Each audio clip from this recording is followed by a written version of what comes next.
Brian. I'm writing in today to tell you my story.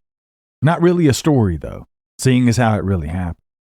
I assume that encounter or maybe sighting would be a better word. I'll add that I've never had anything like this happen to me before, and I've never told anyone about it. It's become the bane of my existence since seeing whatever it was that I saw that day. To give you some context, we'll start at the beginning. I'm a wildlife photographer. I do this as a hobby and to experience all that nature has to offer. I've captured many wild animals, and I'm used to traveling all over in order to get the perfect shot. It was wintertime in my hometown, and I find myself listless, driving down some backcountry road. As I was driving, I noticed that the birds were flying in almost a zigzag pattern out in front of me. I found it to be very odd. Just then, in an instant, a doe ran out in front of my car. I almost hit her because I was focused on the weird flight pattern of the birds. Nonetheless, she made it safely across to the other side of the road and looked back at me as I sat there shaking with adrenaline. Why do deer do that? Anyway, she just had this look about her. I know this is strange, but I'm just telling you how it happened. Like she wanted me to follow her. Animals have a way about them. I've experienced it before many times in the woods.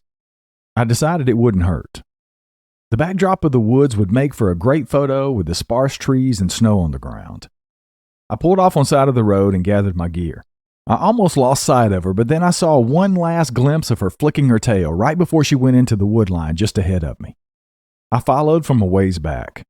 I wanted to take her picture in the truest form, simply a wild animal in nature. She had walked on ahead and stopped in a crowd of trees with a single stump standing alone in the middle. She started eating something on the stump, and I was able to catch the best shot of her. Now, just to back up a hair, as I held the camera up and looked through the lens to take a picture, I hid in some brush. I saw just past her in the trees a large, dark shape. I didn't know what it was, and I figured it was just some smudge on the lens and proceeded to wipe it off. When I brought the camera back up, however, it was still there. I took the picture anyway, just figuring it was a larger stump. I made a slight foot adjustment before I took the next picture, and a loud crack echoed, scaring the doe away, ruining my chances at any more pictures. I had snapped a branch that lay just under my foot. That's when I noticed that she wasn't the only animal that moved. What I had previously thought to be a big stump also moved, but it didn't take off running like she did. I was instantly filled with dread and fear. I had brought my camo cover with me, and the only thing that I knew to do was lay down as fast as I could and as quietly as I could and cover myself up. Not the conventional use for it, but it was my best shot. Whatever this thing was turned around and started sniffing out the air, almost like a typical wild animal. But as many times as I'd been out in the woods, I knew this wasn't your normal run-of-the-mill wild animal. At least not one I'd ever seen or experienced anyway. I lay there trembling, looking through the small sticks that surrounded my line of sight at this hulking creature. Why was the deer not afraid? Did she not notice it, or did she just not care? Maybe she was used to it and just didn't let it bother her. I had so many thoughts running through my head, but I didn't have time to process them all. This beast stood up and kept standing up. I'd never seen anything that tall in the woods, that's for sure. I'm a modest height at about 6'1", but this thing had to be every bit of at least bare minimum 7.5 to 8 feet tall. My mouth went dry, and I found myself wishing he would just sit back down in order to be just a little less intimidating. I know he smelled me. He took a long, deep draw of air through his nose. I'm really surprised my movements as well as the doe's hadn't stirred it before. It was a chance photo opportunity with the doe, so I hadn't worried about spraying myself with anything to neutralize my own scent like I normally would have done. He looked in my direction, and I tried to lay as still as I possibly could.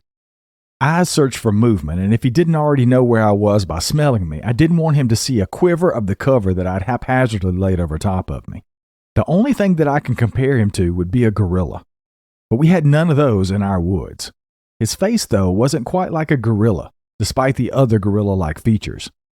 He was tall, super wide, and had big hulking legs and long arms and a wide torso. He had traps on him like a huge weightlifter, no neck, but his face was almost human-like. He had ears like we do, I'm assuming. I didn't see any on top of his head. But his hair was so long it would have made it impossible for me to see them anyway. And that's when it dawned on me. This thing has hair, not fur. It was a darker brown to almost black color. I couldn't figure out for the life of me what the hell I'm looking at. His eyes were large, his nose was flat, and he had a wide, thin lip. I'm not real great with distances, but it felt like I was way too close to this thing. I know I was way too close for comfort. I wanted to take a picture so badly, but I knew that moving to aim my camera would be an instant giveaway and I would end up being dog food. I watched him, almost afraid to breathe and definitely afraid to move. He sniffed the air a few more times and then he turned away from me and started walking in the opposite direction. I laid there until just before dark, and then I felt comfortable enough to move. I hadn't seen him or heard any other sound, so I started gathering my things as quickly as I possibly could and I ran as fast as I could back to my car. I thought about that chance encounter for a long time.